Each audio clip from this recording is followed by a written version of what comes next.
Okay, it should be recording now. Oh yeah, and yeah, so we have this one homework that you guys are doing, and then we're gonna have one more homework on the last material as we get into antibody drug conjugates. It'll be cool. It's a real paper, very biologically relevant.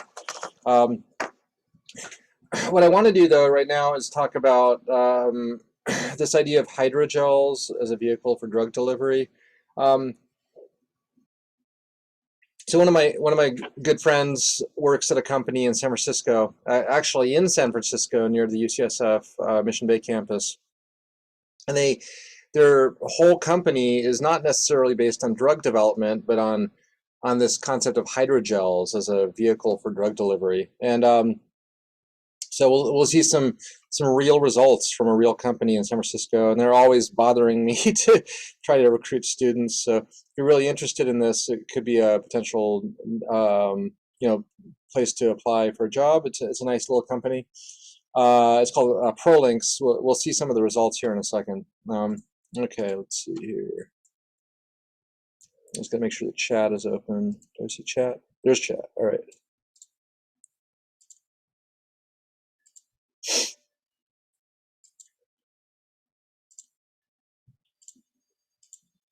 Okay, so hydrogels as a vehicle for drug delivery. You may not have any idea what that means and what a hydrogel is, but it's kind of like the concept of maybe something we could inject like into your arm or something that would slowly degrade and maybe release a drug, maybe an anti-tumor drug or something like that. So there's a lot of interesting science related to this concept. So let's introduce it. Hydrogels. What's a hydrogel? Hydrogels in drug delivery. So first of all, what's ethylene glycol? You guys hopefully know what that is. It's a simple organic molecule, 1,2-ethane-diol. You've probably seen it in your organic chemistry class and stuff. It's just a 2-carbon alcohol. Solvent, synthetic reagent. It's a car antifreeze. So you put it in your radiator to prevent your car from overheating. It's also kind of toxic. Oh yeah, as a organic chemical, you've probably seen it before as a protecting group. So like for a ketone, you can protect a ketone using ethylene glycol, and it makes a this thing called a acetal or a ketal. So it's a protecting group, right? Sort of an organic synthetic thing. Okay, so that's what ethylene glycol is. Ethylene glycol is not very useful here, but we have to. It's going to get us to where we want to go. Oh yes, prestone, right? Okay, so it's toxic. It's toxic. It's not really used as a solvent in pharmacology or drug formulation because it's toxic. However, what is polyethylene glycol? You may have heard of that before. So it's essentially a repeating subunit of like OH, CH2, CH2, oxygen, and it can just do that over and over and over. So it's a long, long, long chain of ethylene glycols, essentially, right? You could have 1,000 of these, 1,000 links. It's like a polymer, right? This is actually kind of non-toxic, and it's used in all sorts of formulations, including even some of the like the COVID-19 vaccines and things like that.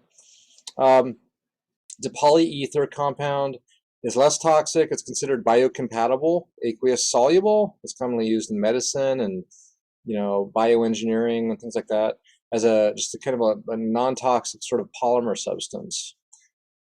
PEG is often used as a linker between a small molecule drug component and maybe like an antibody drug conjugate or something. So it's like like something that we can have like maybe an antibody and then like a PEG linker and then a drug attached to it. So it's a useful linking material in between maybe a big molecule and a small molecule. Okay, that's what PEG is. And you can see it's the relationship of it to ethylene glycol, which is actually kind of toxic and nasty. I think actually one of the toxicity mechanisms, or one of the toxicity, I think, is it oxidizes to oxalic or oxalic acid, and I think that, I mean, it's actually sweet, and people like may work on their car, and then their dog might find it in a bowl or something, and it's kind of this sweet substance, and then a lot of dogs have passed away. So it's like a chemical that you kind of got to hide from animals and things like that. Obviously, all chemicals like in your garage or should be kind of covered. Anyway, okay, so it's a polymer. PEG is a polymer. So you can imagine there's different sizes of PEG that are commercially available. They're called like PEG 400, PEG 3350, PEG 1000, and those are I think that's the molecular weight of them all. And so you can purchase different PEG formulations that have like a rough molecular weight associated with them. All right, so it's not just like a random distribution of PEG monomers. So there's also different branched or functionalized form of PEGs, and that's nice. So what do we mean by functionalized? That means like functional groups. So maybe you can have an amino PEG or a azido PEG, some kind of functional group that we can attach a molecule to our molecule, or make an ester or an amide or something like that. So it's nice. There's not just simply hydroxy group, blah blah blah, hydroxy group. It can be other functional groups. So here's some branched PEGs. So it's like you have a central carbon, and then you have these kind of extended PEG linkers. You can build interesting complexes of molecules this way. Or you can have a branched amino PEG. So you have a central carbon, you got all these PEG things, and you have amines. Why are amines maybe more interesting? Well, amines are nucleophilic, right? So they might react with things much better than a hydroxy group, which is not that nucleophilic. This is interesting. It's a branched PEG with these things. Does anybody know what this is? Has anybody ever seen this? It might be beyond your organic chemistry. It looks like an ester, right? These are esters with a weird nitrogen dicarbonyl. Anybody know what that is? Not expecting you to, but some of you may have had some more advanced organic chemistry.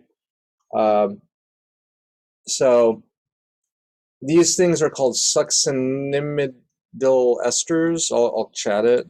Succinimidal esters.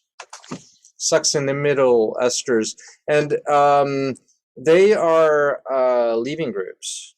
So it's like a leaving group. You have a leaving group now on these carbonyls, and then you can attach nucleophiles to them, right? A nucleophile will attack the carbonyl, kick off the leaving group, and now you have like maybe a drug attached to your branched PEG. So my point again is that these are functionalized. You can have different kind of functionalized PEG molecules. So you can attach them to different types of molecules or drugs or whatever, okay? So one could envision these could be interconnected or cross-linked into maybe an immobilized aqueous polymeric mass. Again, something we could maybe inject like into your arm as a drug treatment strategy or something, right? Maybe a slowly releasing drug delivery vehicle. And this is an example of a hydrogel. A big issue then becomes, how can we slowly and in a controlled manner release the drug molecule, right? We don't want it to just be a haphazard. Wouldn't it be great if we could very carefully control the drug release, maybe for a time release formulation? That would be really cool, right? Or maybe it's something where you inject it and you want it to rapidly release. So being able to control the kinetics of this would be a really cool thing, and that's what this company is all about, Prolinx. I'll show the logo for the company in a second. So some delayed drug release strategies using hydrogels. This is just an idea of like how you can imagine if you have this kind of hydrogel matrix, like just a polymeric network of PEG or some kind of material, and then you have drug molecules that are kind of attached in various places. If there's a mechanism that the drug can be released, well, then you have a potential drug delivery strategy, right? The drug needs to be released. If it's just stuck on there, it's not going to do anything. This is one of the earlier papers on this concept. This, it's a new technology, and every technology needs to be created somewhere. This is one of the kind of pioneering papers of this. I don't think this is from my friend's company. But then you have you kind of have this polymeric backbone. You have a cleavable cross-linker, some kind of cross-linker that links to your drug, and then maybe with water, hydrolysis, or maybe an enzyme, a protease, peptidase, or esterase, or something like that, your drug can be released from it, right? And then you have a drug treatment strategy. So various labs and companies have been investigating various ways of doing this to release drugs from hydrogels and to facilitate drug delivery. And this is the company that my friend works at, ProLinks, and they're over in the China Basin area of San Francisco. I think they have a website and stuff too. Okay, so that's kind of the general strategy. Let's talk about beta elimination now as a cleavage mechanism to release a drug from a hydrogel. Okay, what is beta elimination? You might know that. Organic 2, beta elimination. It's also called the E2 reaction, right? Let's review some examples of beta elimination from your organic knowledge that you've either forgotten or cherish, depending on what you're interested in. So this is kind of like your organic 2 prototypic elimination reaction, right? You got a leaving group, you got a proton, you got a base, maybe a strong base, and the base might be a alkoxide base, terbutyl potassium terbutoxide, nice strong base. The base takes the proton, electrons kick off the leaving group. Now you have a protonated base, and you have an alkene, and you have a leaving group, right? What if we could maybe make the leaving group be a drug or something, right? Then you might have a way to cleave a drug off. So this is called the E2 reaction, and it requires a strong base, like a super strong base, potassium terbutoxide. Of course, that is not a biologically friendly base, right? That's going to destroy your body. It's much stronger than sodium hydroxide, and you shouldn't put sodium hydroxide in your body either. Okay, just thinking about your organic knowledge. Does anybody know what this reaction is? This is an alternative to the E2 reaction. It's where a leaving group kind of falls off to make a stable carbocation, and then maybe a milder base takes the proton, kicks the electrons in, and then makes an alkene. Does anybody know what that's called? It's not E2, but it's organic 1. I just taught this in my organic 1 class. Somebody said SN2, but that's not SN2. I mean, it's a E reaction. It's a elimination, but it's not SN2, because SN2 is, what's SN2? SN2 is like a nucleophile attacks a carbon, kicks off a leaving group, and it builds a bond. So it's not E2, it's not SN2, it's E something else, different number. E1, somebody said. That's correct. It's E1. Yeah, this is an E1 reaction that you learn about in organic chemistry 1. Okay, so the point here is that it's it's a weak base. It's usually a solvent causes this to happen, like water or something, right? So the base is usually solvent. It could be water, it could be methanol, it could be something like that. But the big thing for when E1 reaction happens is you need a good something that can stabilize a carbocation, like a tertiary carbocation, right? Remember, tertiary carbocations are nice and stable. You should maybe remember that from organic 1. Okay, so this is, then we're going to do something slightly different now. This is a different mechanism of elimination. So what if you have a base that takes a proton, pushes the electrons onto a carbon with a dot dot negative, and then from there, the dot dot negative kicks in and then kicks off the leaving group. That creates an alkene, and you have the base and you got the leaving group. Is that one of these two things we just talked about? It does not look like E2, right? Nor does it look like E1. It looks like something else, right? And it is something else. It even has a different abbreviation. But let's just thinking about this more. If you have like a sulfonamide or something, I think somebody said in the chat correctly that this is called the E1CB reaction. Now, you may have this in your PowerPoint also, but yeah, this thing is called an E1CB reaction. E1CB needs a neighboring group that can stabilize the negative charge. Okay, so meaning if this S double bond O thing can maybe stabilize that negative charge a little bit, then this can be a semi-stabilized intermediate, right? Okay, because this is a two-step process now. Base takes proton, makes a conjugate base. That's why it's called E1CB, right? E1CB. Makes this a conjugate base, and then the conjugate base degrades, dot dot negative kicks in, kicks off, leaving group. Now you have to get the base, you got the alkene, you got the leaving group, potential drug that might have just got released, you know. Okay, so what the other cool thing about this is, what if I change the R group?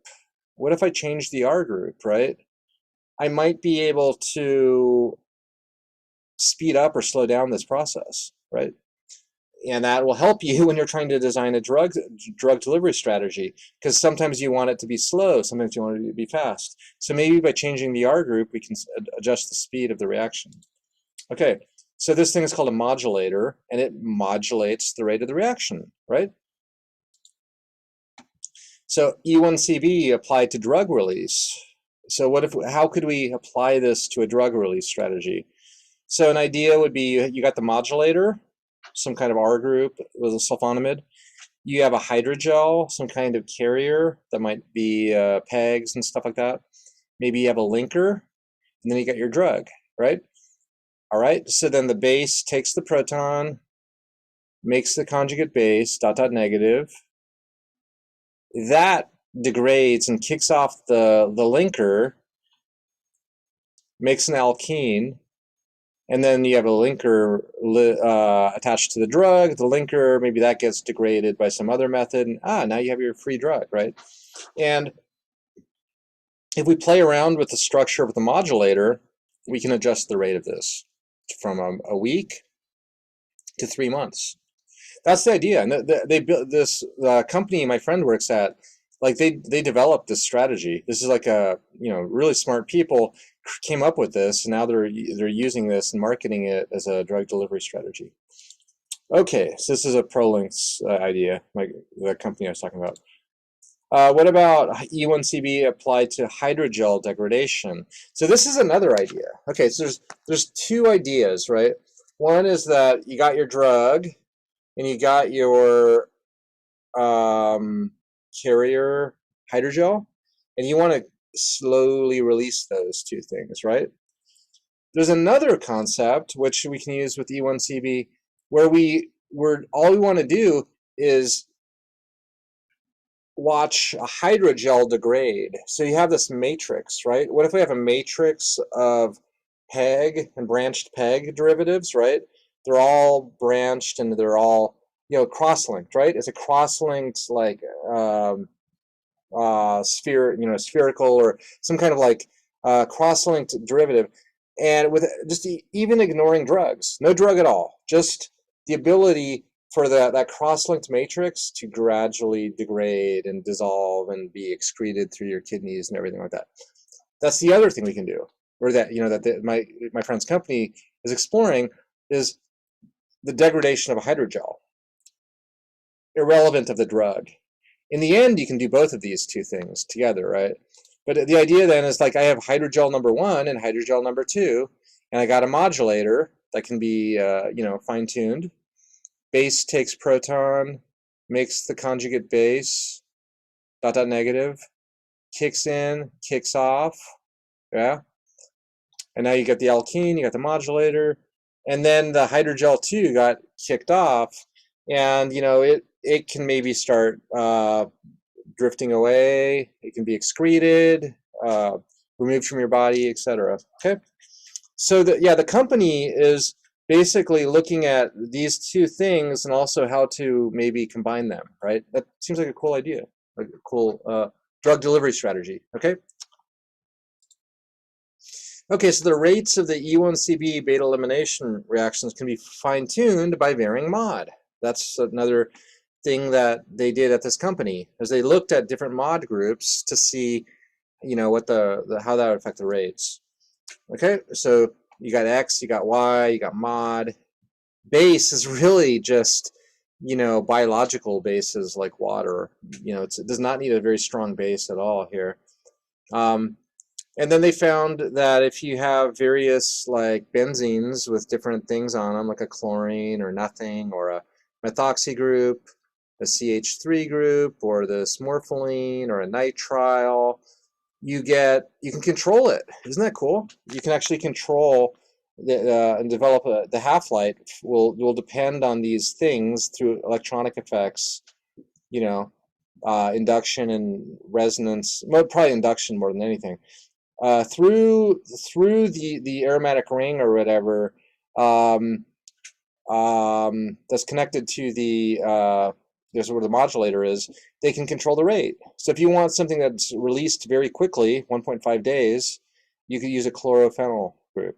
If you want something that'll last 100 days, you use a nitrile group. So pretty cool, huh? Here's the paper that describes this. I think all the papers are on the iLearn site if you want to take a look at them. Okay, so then I'm going to do a couple examples of like real examples developed by this company. The first one is going to be a PEG-based hydrogel, so it's an actual hydrogel, and then they're going to have a linker, some kind of linker, and that's going to be a link to a drug. Okay, and this could be useful for extended release drug delivery. Okay. It could last for weeks to years while slowly releasing the drug. So it's like it could, depending on how they modulate this, it could be a really kind of quick thing or a slow thing, or a very slow thing. So given the ability to tune the modulators, Prolix is able to fine-tune the release of the drug and also the degradation of the hydrogel. Isn't that cool? So you can control one thing with one modulator, another thing with another modulator, right? This is a kind of recent paper, International Journal of Polymer Science. Hennessy is my friend. We go back like 25 years. He was an undergrad at UC Santa Cruz. I was a grad student at UC Santa Cruz. And then he got his PhD at UCSF, and now he's a pretty senior scientist at this company.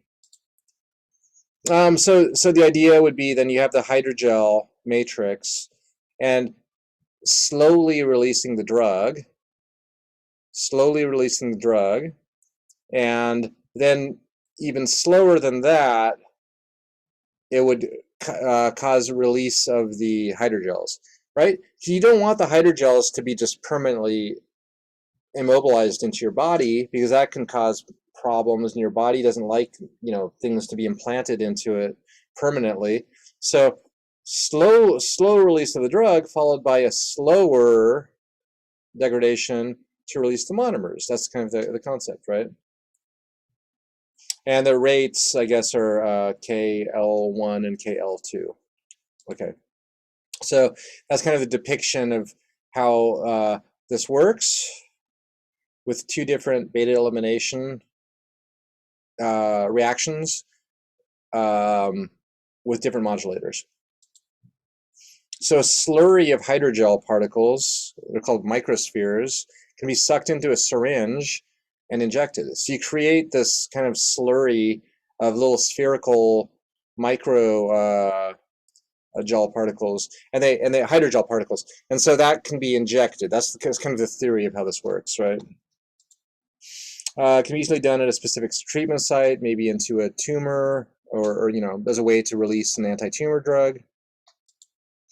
And what they found, so this is a real result for the degradation of the hydrogel, was that yeah, just like we showed before, that they actually have real results showing the kinetics based on these different functional groups, right? Chlorophenyl sulfonyl was the quickest one. The quickest one is the red one, and then they have the different other ones that vary the rate accordingly. Okay, and this was done in a mouse as kind of like a preclinical model of like being able to watch the degradation over time, right, and being able to tune it based on the modulator. So this what they call this is in vitro solubilization or degelation, because it's degelifying. It was a gel, now it's becoming a degraded gel. That's what degelation is called. It's cross-links at different cleavage rates. I think this was done in a mouse, and then they were basically observing the how much of the material is completely solubilized. Okay, so two examples of how. Oh, this is another interesting thing. It's kind of a little bit of a synthetic topic. It's really, I think, is fascinating. How the PEG molecules are synthetically conjugated. Okay, how do they? The PEG molecules can be conjugated to create a cleavable hydrogel. Okay. All right, so this is here what we're doing. There's no drug involved. It's just PEG 20 kD. So it's a 20,000 kilodaltons and another 20,000 kilodaltons. Okay, so this is kind of a cool little synthetic little side note. How do they attach maybe one PEG thing to another PEG thing in a way that can be make these cross links, right? Okay, so this is using a cool reaction that you've probably not heard of before. Maybe you have. I don't know. It's called the click reaction, and what it's actually doing is, and I'll talk about this more in a second. What it's doing is it's reacting the alkyne. See that alkyne right there? Anything weird about this alkyne? Think about the structure of this alkyne. Is that a happy alkyne, or I don't know if you ever thought about the happiness of alkynes before, but anything maybe potentially unstable with this specific alkyne? Yeah, somebody said the angle looks very off to me, not 180. Yeah, that's right. The angle looks really off to you. It's not 180, and you're right. That's right. Alkyne is an sp hybridized functional group, right? So it's like normal alkyne is like carbon, alkyne, carbon. It should be 180 degrees. So this is a weird one. This is a cyclooctane, right? Cyclooctane, which sounds pretty unstable, right? Because a cyclic molecule doesn't really easily allow things to be 180 degrees. It's more, alkyne wants to be linear, but that's not linear, right? So yes, it is kind of unstable and unhappy. What's the actual reaction that's taking place? We'll come back to that in a second, the cyclooctane. What's the reaction that is taking place? It looks like what's happening is, you see that thing. Anybody know what that functional group's called? N3? Organic 1, maybe organic 2. N3. N3 is, that functional group is called, what? Begins with A. N3, like, it's called azide. A-Z-I-D-E. I'll put that in the chat. Azide. Yeah, azide is is a, oh wait, I'm sorry, everybody, okay. I think I was sending chats to only one student, and I meant to do it to everybody. Azide, yeah. So what this reaction is, it's a really cool reaction, and it's funny because I collaborate with some biology labs. This is one of the reactions that biologists even use, because most biologists are deathly terrified of organic chemistry. What this does is it snaps an azide with a alkyne. See, it attaches a azide to an alkyne to make something called a triazole. See the triazole, that little heterocycle? N right there. Well, and of course, there's two different strategies. One is the top one and the bottom one, and the difference is the linker. So it's like 1, 2, 3, 4 carbon linker. 1, 2, 3. Here you're actually linking off the alpha position. Here you're linking off the lysine, the I think epsilon position, the terminal position of a lysine. But it's basically the same idea. So there's two different strategies, and they're doing this reaction between an alkyne and an azide to make a triazole. And there's another name for this reaction. Anybody know it? Maybe not. It may be beyond your organic chemistry knowledge. It's called a click reaction. This is called the click reaction. Click reaction. So click reaction is between an alkyne and an azide to make a triazole. This is so easy to do that it's like a click. It's like it just forms spontaneously. And crazy, a lot of biology labs use this as a way to maybe attach like some biologically relevant molecule to like another molecule. And so it's very easy to accomplish. You almost just mix them, and out comes the product. And you've just attached two molecules with no byproducts. This is a perfectly, there's no leaving groups, there's nothing, right? So, okay, the company where my friend works, they don't really, and for this reaction, this is just to build the hydrogel. This isn't really a biological system. It's maybe something they're going to use in a hydrogel as a drug delivery device. But this is actually something that biology labs use also, and I'm going to do a tangent into a cool biological use of this in a second. Okay, so formation of tetrapeg hydrogels with cleavable crosslinks connected to the alpha or the epsilon amine of a lysine. So this is kind of what my friend's company does. They just take these two things, or this thing and one of these two things, and that creates essentially the basis for their hydrogel. Okay, and you see the modulators are installed there, so it's ready to do the slow degradation. And they've just attached a PEG 20 kilodaltons with another PEG 20 kilodaltons with a little bit of stuff in between, right? So that's pretty cool.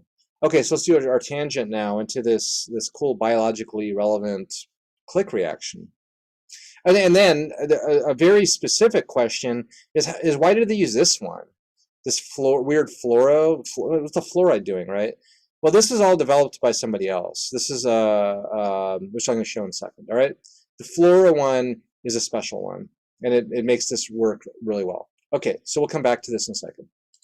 So here's our, oh yeah, the R groups show where another cleavable linker could be tethered to a drug. Yeah, that's it. That's another point here, right? The R group could be where a drug is attached, right? Or to another cleavable linker, right? So you can either have this directly attached to a drug, maybe, or maybe another cleavable linker. But that's what the R groups are, right? Because this does not really show a drug. This just shows two PEG molecules. Okay, cool. All right, so mini tangent, the bioorthogonal click reaction developed by Carolyn Bertozzi. She was at Berkeley for a long time. Now she's at Stanford. Amazing scientist. I think she's going to get the Nobel Prize at some point because she's done so much cool stuff. And the development of this bioorthogonal click reaction is one of her major accomplishments. What do you think bioorthogonal means before we even show it? Bioorthogonal, what does that mean? Bioorthogonal. Any guesses? Maybe biology. Orthogonal kind of means it's like consistent with biology. We'll say consistent with biology, meaning this click reaction, we just showed the click reaction, can be you can do it under biological conditions without killing somebody or killing an organism. That's what we're trying to say. Basically, it means don't be toxic. It's a here it's a non-toxic click reaction. We'll say that. All right. So we're going to show a couple examples of the click reaction here.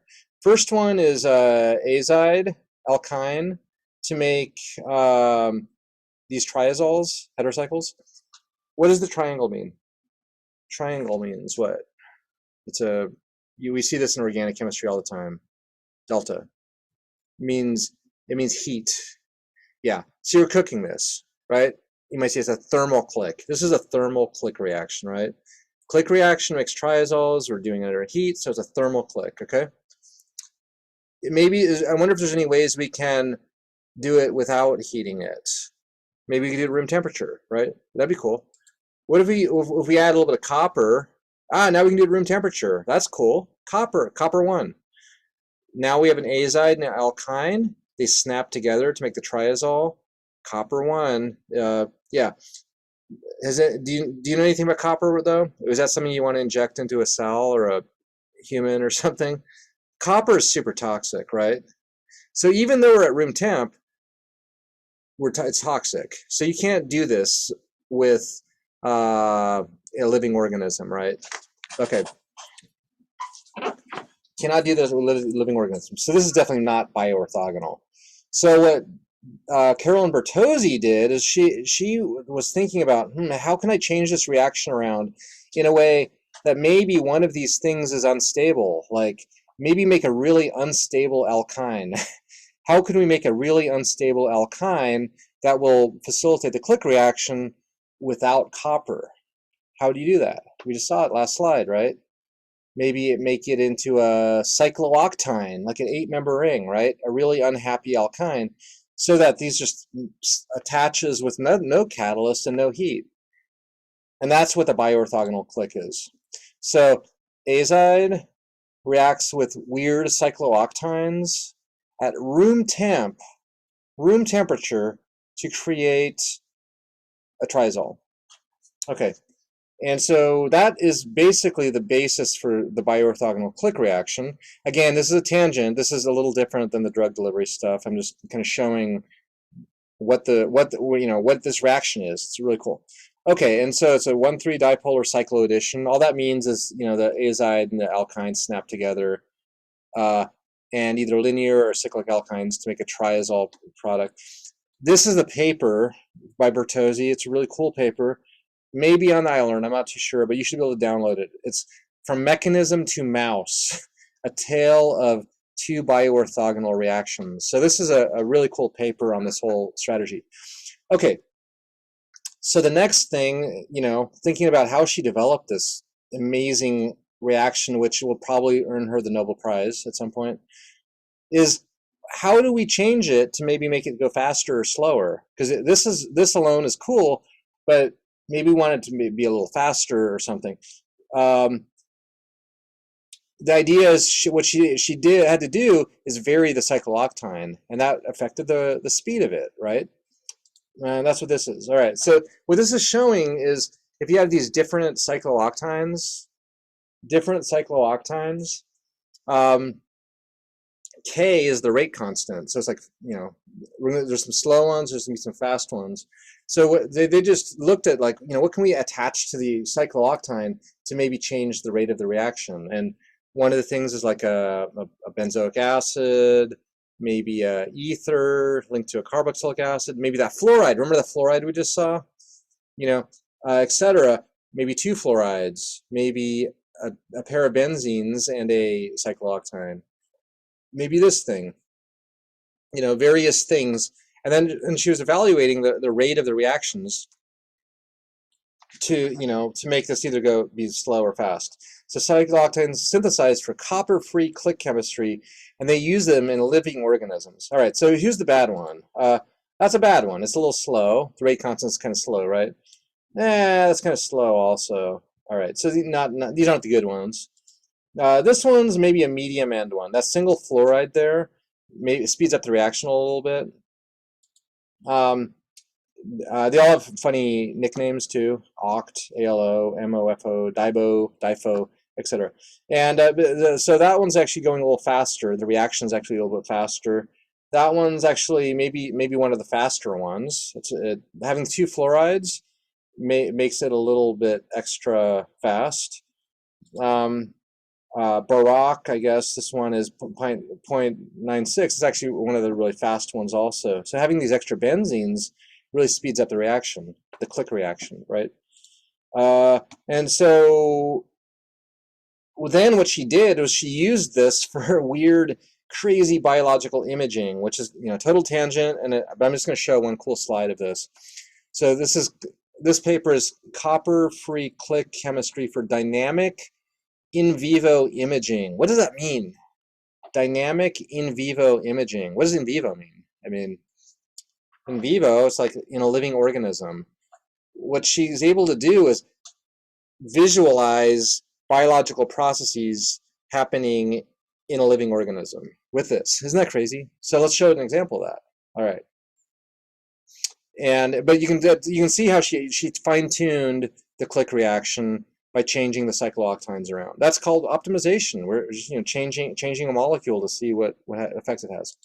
Okay. Oh yeah. So this is an example of how you could use this in a real biological organism, right? Okay. So that's a cell. That's a cell.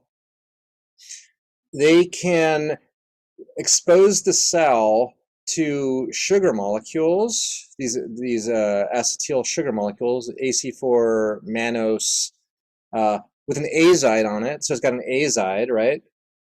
And that will attach the sugar to the surface of the cell. Now they have azides on the surface of the cell.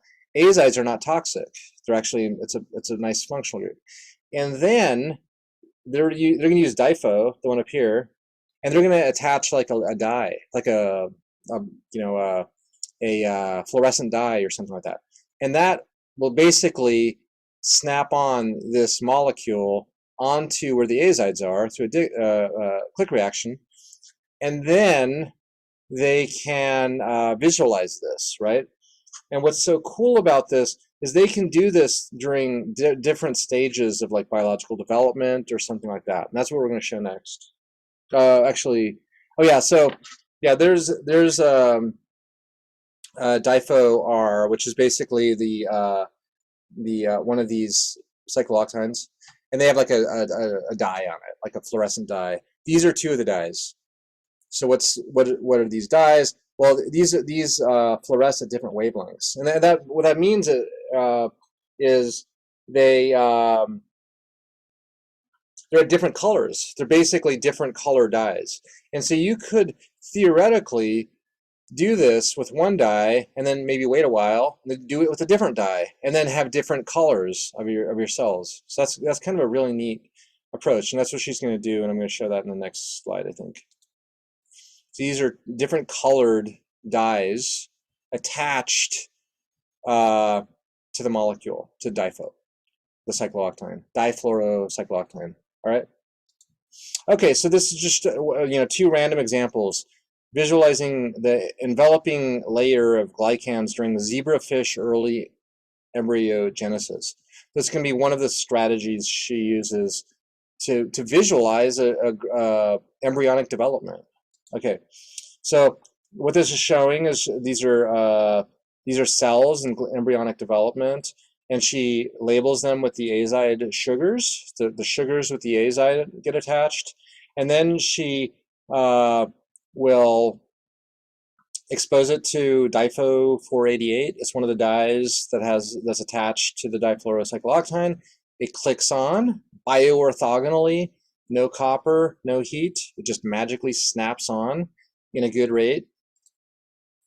And what this is showing is 60 to 70 hours in a zebrafish embryonic development.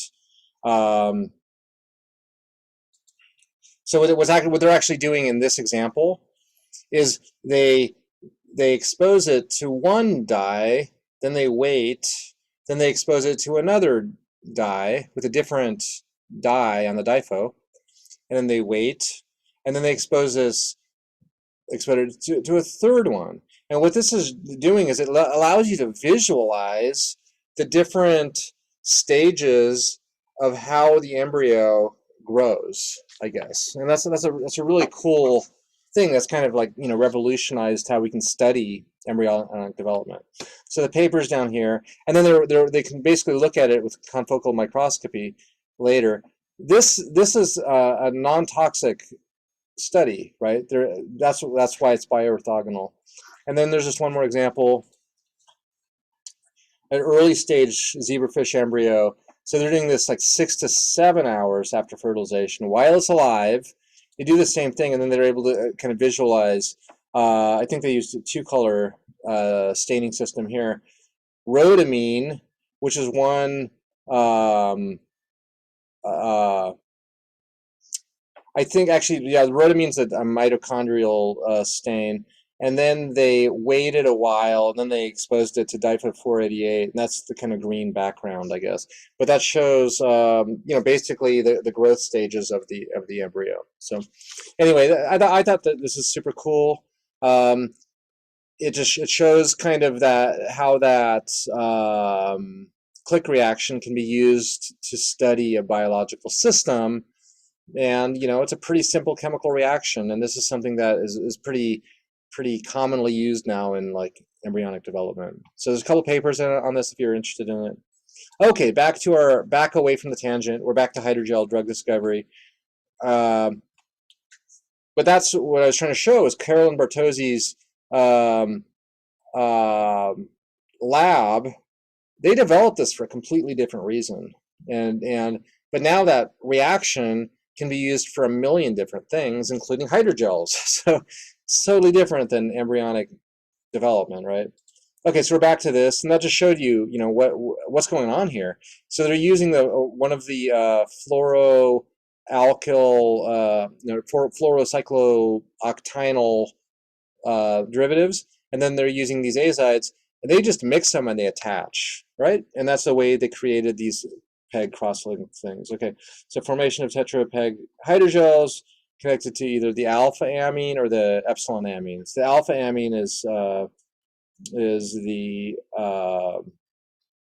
alpha amine is the bottom one. The epsilon amine is I'm sorry. With the modulators, it here is attached to the alpha amine, which is that nitrogen alpha. That's the alpha amine linked one, and this one's attached to the epsilon amine of lysine. Okay. All right. Cool. So one of the things the company needed to do then is see, like, does this work? Does it degrade? So they injected these like a dye-labeled hydrogel into a rat to monitor the time course of it to degrade. They wanted to see, does it degrade as we expect it to, because that's the basis of the technology, right? And they did that. They did a hydrogel microspheres, linker, and then fluorescein is not a drug. It's just a fluorescent dye that they're able to study. So this is just a early study to see, does this work? Does it work? And so what they basically did is this is a rat that they labeled. They had different injection sites, and the injection sites are at different times, I guess. So they did they inject at different times, and the time course is kind of like, it's related to like it's called the degelation time. So it's like it's related to like the overall degradation of the gel. So it's like a certain amount of time. So injections of microspheres into the rat, spacing. Each of the spacings is 3/8 of the. It's called the degelation time. So it's just it's an amount of time that they use.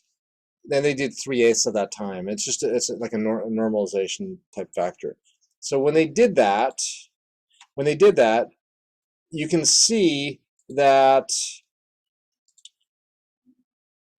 the oldest injection shows the hydrogel gone, and I guess the lines are a tattoo. They use a tattoo just to specifically locate the position of the injection. But what this is showing there is that the old injections do degrade, and the newest injection does not, is still there. And so it's basically showing exactly what you'd expect, that the gel is actually slowly degrading over time. Okay. So the key result is that the lumps on the skin are the injected hydrogel and it decays with time. And the degraded oligomeric PEG is cleared from the injection site. Otherwise, that would be a big problem, right? If you inject it and it never degrades, then that's never going to work as a drug delivery strategy. Okay, so then they did another study in this paper. They used 2D ultrasound to monitor the degradation. So it's a same exact thing, but they're visualizing with a different technique to show that this works. So this is showing basically the ultrasound is allowing them to visualize the mass of hydrogel. And this is after 0 hours, like basically post-injection, 1,700 hours, and at 5,800 hours, it's completely gone. And they also were able to do this. This is using that nitrile modulator, the really slow one. Also, they were able to use a visualization technique to show that it's basically, watch the volume of it decrease, I guess. All right. That's the 3D analysis of the ultrasounds, and it shows decreasing volumes. So the result, it shows time-dependent disappearance or dissolving, and that's exactly what you need for this technology to work. Here's another idea. So this is this is actually a demonstrated thing they were able to show. PEG, a linker, and a drug. So they're not using a hydrogel. They're just using PEG, just plain old PEG, a linker, and a drug, as a way to watch this linking methodology work, and like, can they degrade off the drug in a rate-dependent manner? So useful for shorter-term drug release. It's not necessarily something you can do for months or years, but like maybe over several days or something like that. So the half-life is maybe 7 to 10 days. Okay, so you can basically inject this drug conjugate of a PEG linker drug, and then and it'll degrade and actually release the drug over 7 to 10 days. Okay, so they have a cool example. This is in Cancer Chemotherapeutics and Pharmacology 2019.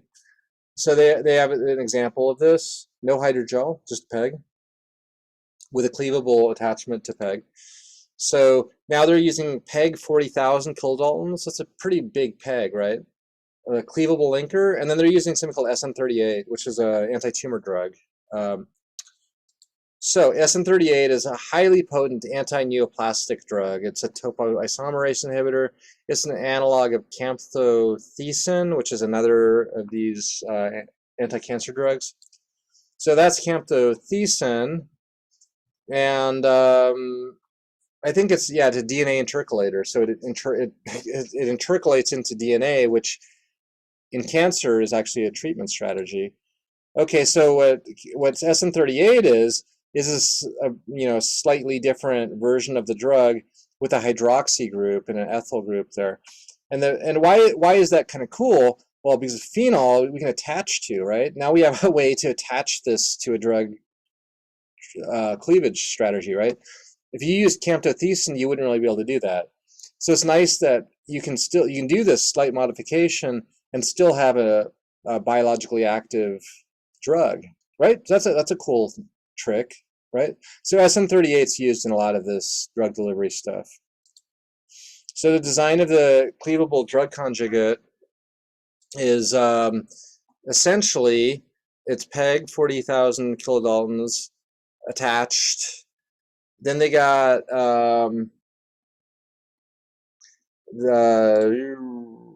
this is the modulating group. This is a little bit different than the other design, but this is a cleavable linker, and Mm, I think it's so the mechanism of the release, I think, is actually I think it's an elimination mechanism. It's a little different than the other elimination mechanisms because this isn't using sulfones and sulfonamides, but this does degrade. It's just a different mechanism, and they can fine tune the rate of the reaction. Um, they tried a couple of these, and they created this one, which seems to work the best in their mouse model, PLX038A. And this shows actual in vivo anti-tumor efficacy using that conjugate. And basically what they showed is a massive tumor in a mouse, and basically like before treatment and after a single dose of this conjugate, and then the tumor is basically gone. I mean, that's a pretty profound example of this drug, you know, being basically a controlled release of the drug. Now, I think that an obvious control would be just injecting the drug by itself, and I don't. I think the point of the conjugate is to keep it localized where the, you know, at the site of the tumor, and not just drift away. So if it's localized at the site of the tumor, then the drug can have the maximal effect. I think, though, it would be an interesting contrast to show just, you know, what happens if you just inject the drug there. And they may have that in the paper. I don't remember that. Okay. Conclusions. So PEG and PEG hydrogels are non-toxic, biocompatible drug carrier devices, as you can see. Beta elimination can be used as a linker cleavage mechanism, and the rate of the cleavage reaction can be fine-tuned. That's a nice thing, and it's, you know, really important in this company. The San Francisco-based company ProLinks is doing some cool things, and they have a couple other technologies they're working on also. So it's like they're doing a lot of stuff related to drug delivery.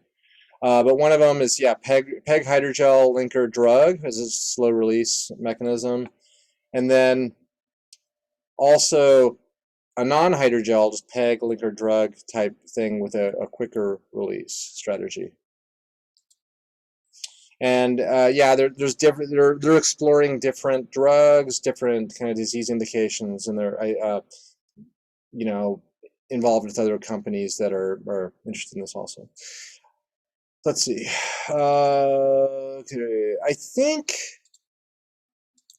the next thing is the antibody drug conjugate part of this course, and I'm probably going to record maybe some of this, kind of like the introductory stuff, as the asynchronous lecture, and then next time, well, I don't know. Let me see. Let me think about this.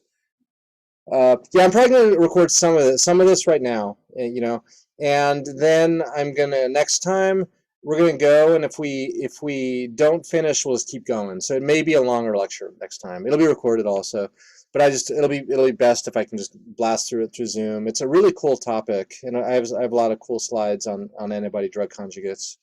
And some interesting chemistry that goes along with it. So I'm going to give like a little mini introduction in my asynchronous lecture, and then we'll get back into this next time with Zoom. That'll be the last lecture. So we made it to the end. Any questions on hydrogels? Any other thoughts?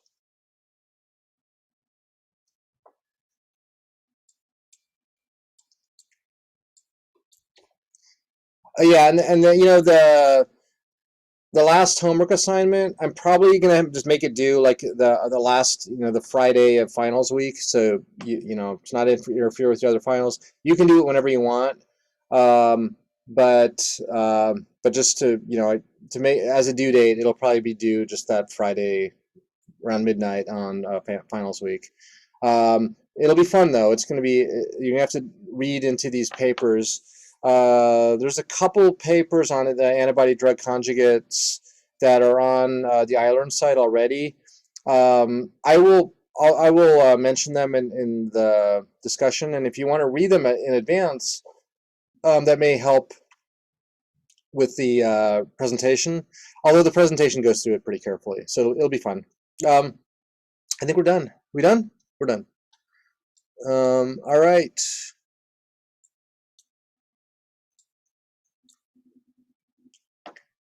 All right, well, have a wonderful night. I'll record a little bit of the introductory material for the antibody drug conjugates section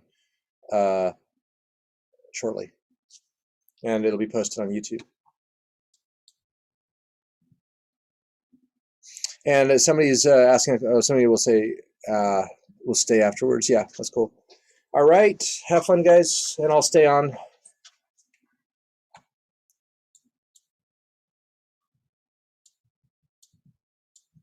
Hello. Hi, how are you? Good, how are you doing?